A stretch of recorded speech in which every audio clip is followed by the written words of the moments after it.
कालपासून शिवसेना पक्षप्रमुख उद्धव ठाकरे हे धाराशिवच्या दौऱ्यावर आहेत आणि महाराष्ट्रामध्ये त्यांचा जनसंवाद दौरा सुरू आहे. त्या दौऱ्याचाच हा एक भाग असून काल सकाळपासून त्यांनी लातूरला सुरुवात केली. धाराशिव लोकसभेचा भाग लातूरमध्ये येतो आणि आज ते तुळजापूरला पोहोचले. अनेक ठिकाणी लोकांनी रस्त्यावर उतरून त्यांचं उत्स्फूर्त स्वागत केलं. प्रचंड स्वागत. किमान 40 ते 50 ठिकाणी नियोजित ठिकाणी जे थांबण्याच्या जागा नव्हत्या तिथेही लोकांनी त्यांना थांबवलं आणि त्यांचं प्रचंड स्वागत केलं. सभा झाल्या,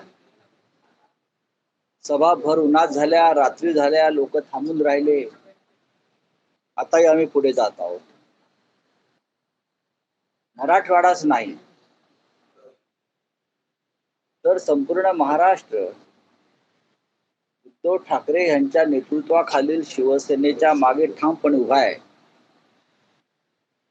आणि काही आमच्यातले चोर आणि लफंगे हे जरी आमिषाला बळी पडून किंवा घाबरून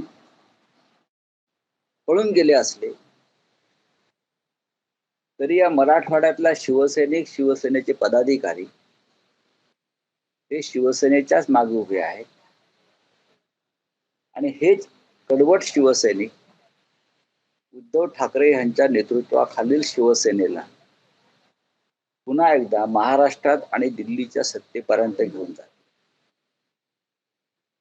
जे चोर मंडळ आमच्यातून निघून गेलंय त्या चोर मंडळासंदर्भात काल सर्वोच्च न्यायालयानं पुन्हा एकदा आपले निर्देश, आपल्या शंका या लोकांसमोर आणल्यात, देशासमोर आणल्यात. काल आपण पाहिलं असेल की जो लवाद आहे न्यायालयानं नेमलेला सर्वोच्च राहुल नार्वेकर यांचा, त्या लवादानं जो अन्याय केला आमच्यावर, म्हणजे सरळ सरळ चोर आणि लफंग्यांना त्यांनी पात्र ठरवलं. घटनेच्या 10व्या शेड्यूलनुसार जो पक्षांतर बंदी कायदा आहे त्यानुसार पक्षांतर केलेल्या या शिंदे गटातल्या आमदारांना अपात्र ठरवणं हे अपरिहार्य होतं. पण त्या घटनेची पायमल्ली करून राहुल नार्वेकर यांनी त्यांना पात्र ठरवलं. इतकंच नव्हे तर शिवसेना ही त्यांचीच, विधिमंडळ पक्षाच्या बहुमतावर शिवसेना ही त्यांची असा निर्णय देऊन बरं स्वतःचं हसं करून घेतलं. त्या विरोधात केलेल्या याचिकेवर काल न्यायमूर्ती चंद्रचूड सरन्यायाधीश यांनी सांगितलंय हा निकाल आहे हा सर्वोच्च न्यायालयानं दिलेल्या निकालाशी विसंगत आहे. विधिमंडळातल्या बहुमतावर कोणताही पक्ष ठरत नाही, पक्ष संघटन कोणाचंही ठरत नाही. पक्षातल्या संघटनेत बहुमत कोणाचं आहे त्याच्यावर पक्ष कोणाचाही ठरतो. पण लवादानं आपल्या अधिकार क्षेत्राच्या मर्यादा ओलांडून हा निर्णय दिला. कारण त्यांच्यावर दबाव होता. अजून लवाद म्हणून जो कोणी बसलाय त्याने स्वतः 10 पक्षांतरे केलेली आहेत. ते कधी शिवसेनेमध्ये होते, कधी राष्ट्रवादीमध्ये होते, कधी अन्य कुठल्या पक्षात होते आणि आता ते भाजपात जाऊन विधानसभेचे अध्यक्ष झाले. या सगळ्याची दखल काल सर्वोच्च न्यायालयाने घेतली असं त्यांच्या एकंदरीत निकाल पत्रावर दिसतं. आम्हाला सर्वोच्च न्यायालयाकडून आशा आहे की लवादानं कोणताही निकाल दिला असला चोर मंडळाच्या बाजूनं तरी सर्वोच्च न्यायालयाने देशाला आशेची किरणं दाखवलेली आहे आणि त्याच आशेच्या किरणांच्या संदर्भात आम्ही इतके आशावादी आहोत. फक्त वेळ काढूपणा नको. चोर मंडळाचे जे वकील आहेत ते रोज नवीन मुद्दा आणतात. भंपक खोटेपणा त्यांच्या त्या मुद्द्यांमध्ये असतो. खरं म्हणजे सुनावणी संपलेली असून फक्त निकाल द्यायचा आहे. हे असताना सुद्धा नवीन मुद्दे आणण्याची काही कारण नाही. काल काय म्हणे त्यांच्या वकिलांना सांगितलं की उद्धव ठाकरे यांच्या वतीनं बनावट कागदपत्र समोर आणली. कोणती बनावट कागदपत्र? काय शिवसेना ही बनावट आहे? काय बाळासाहेब ठाकरे बनावट आहेत? त्यांनी स्थापन केलेली शिवसेना बनावट आहे? हे बाळासाहेब ठाकरे यांचं अस्तित्वच मान्य करत नाहीत. हाच बनावटपणा आहे या लोकांचा. आणि आम्ही लढू. आमची लढाई उत्तम चाललेली आहे. ती लढाई न्यायालयात आणि जनतेच्या न्यायालयात अशा दोन्ही ठिकाणी उद्धव ठाकरे ही लढाई लढतायत आणि विजय आमचा होईल. बोला. काल रामदास कदम म्हणताय कोण? रामदास कदम सोडून द्या.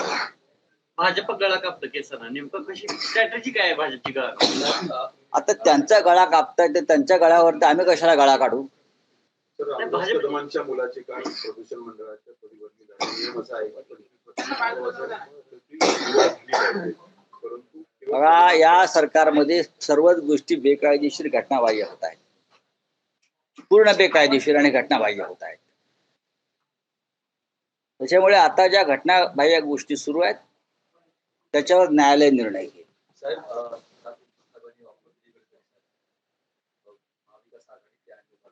बावनकुळे असं म्हणतात की गडकरींना भारतीय जनता पार्टीत तिकीट दिलं आणि मोठ्या मताधिक्याने निवडून बावनकुळेंनी स्वतः तिकीट मिळवू शकले नव्हते.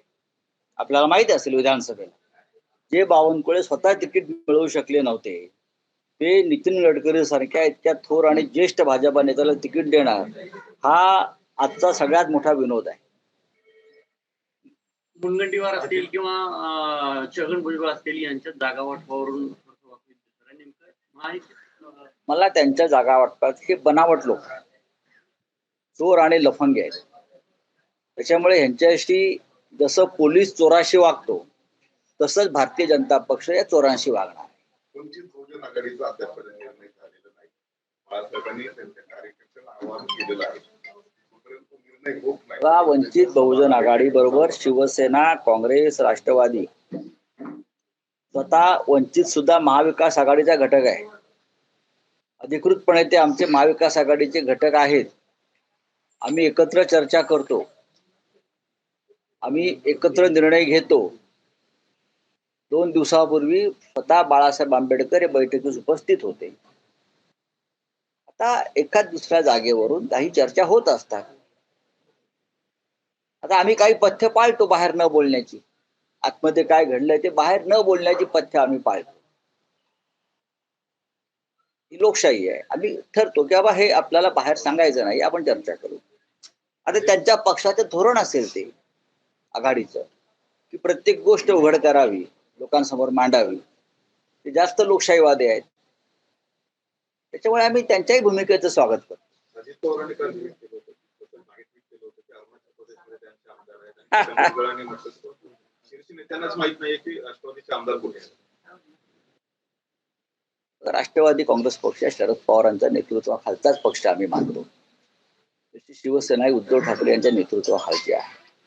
अजित पवार कधी गेले महाराष्ट्राबाहेर? विचार एकदा. नागालँड, अरुणाचल प्रदेश, मेघालय या राज्यात ते कधी जाऊन त्यांनी राजकारण केलंय का? आता त्यांच्यावरती लादलाय भारतीय जनता पक्षानं म्हणून ते करतायत.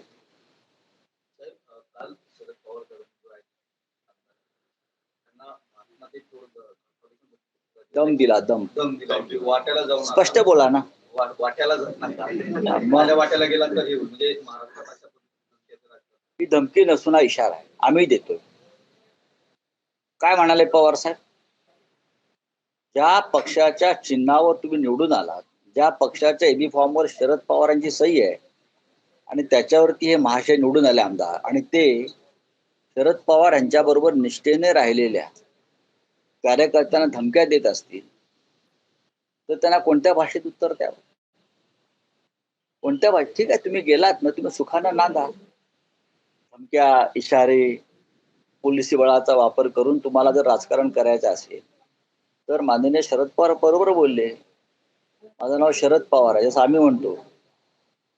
आम्ही शिवसैनिक आहोत, आम्ही ठाकरेंचे शिवसैनिक आहोत. उद्धव ठाकरे म्हणतात मी उद्धव ठाकरे आहे, आता नादाला लागू नका. शेवटी सत्य, धर्म आणि खरेपणाला एक अहंकार असतो, तो असायलाच पाहिजे. असं म्हणतात की सत्तेपुढे शहाणपण चालत नाही आणि अभिमान वाटतोय की शिवसेनेतून बाहेर गेला आणि विकास कामं त्यामुळे. ठीक आहे, येणारी निवडणूक दाखवेल कोणाचं शहाणपण चालतं आणि कोणाचं काय चालतं कळेल ना. हे सगळे खोकेवाले आमदार आहेत,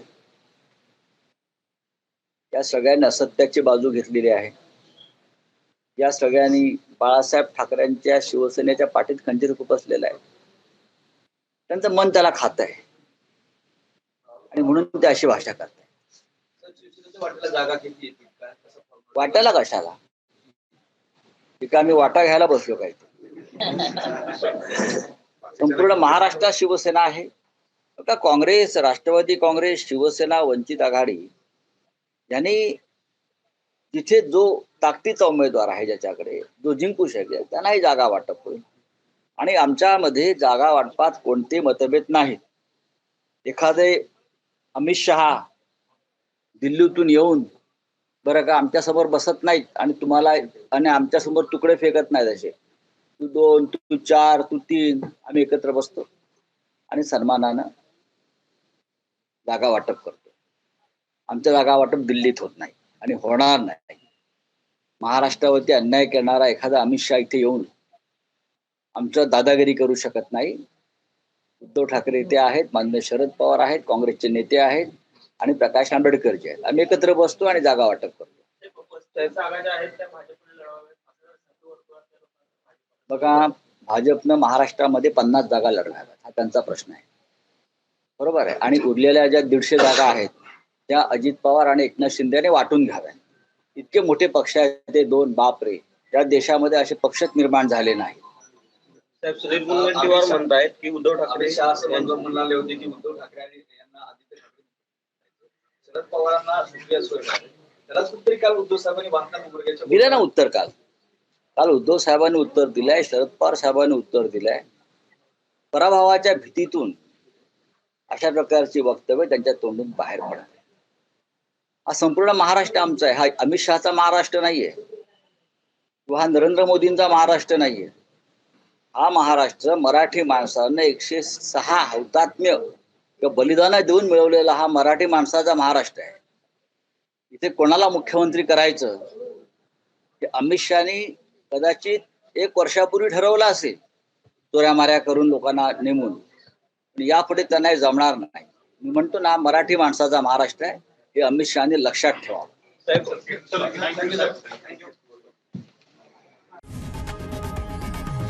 लोकशाही मराठी ऐका, पहा, जागरूक रहा.